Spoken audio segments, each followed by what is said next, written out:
wezimali uvusa abantu wabafileyo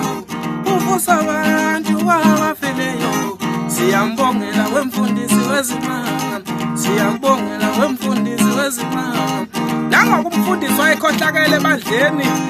echatha abantu enziwashe ngeke emthethweni ehlangene nelunga lebandla bangena-ke ey'kweletini labo abantu into ongazuyiboka nangoke seplana nalo ilunga lebandla ukuba bafanele lo Zefaniya zenza umuntu ofileyo bese kwazi ukuthi amvuse yena abantu bazonikela emva kwalokho beboningi bangazenzeka bebona uJesu ngamehlo bekwazi ukuthi bakhave zonke iy'kweleti babe nazo baphinde bacebe Khemani Zefaniya abe selivuma ngaleli lunga lebandla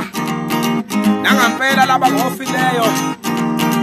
kwase kufika isikhathi lapho selibuya khona emakhazeni sekunenkonzo yokuphelezela nangu lo mfundisi wayeplane naye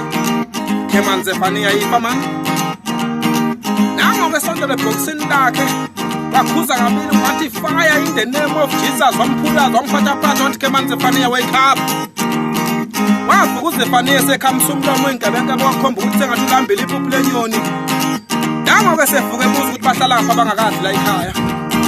wabonakala sephethe iplate lokudla komngcwabo wakhe uZefaniya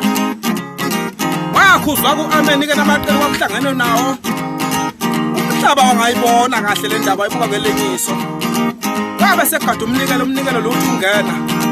wakhamisa kuZefaniya baze bashaya leso sikhathi wabona kuZefaniya ukuthi hayi iqhinga lisebenzanga wafisa ukuyela phakathi ebhokisini yakho kokugcina-ke manje wangampela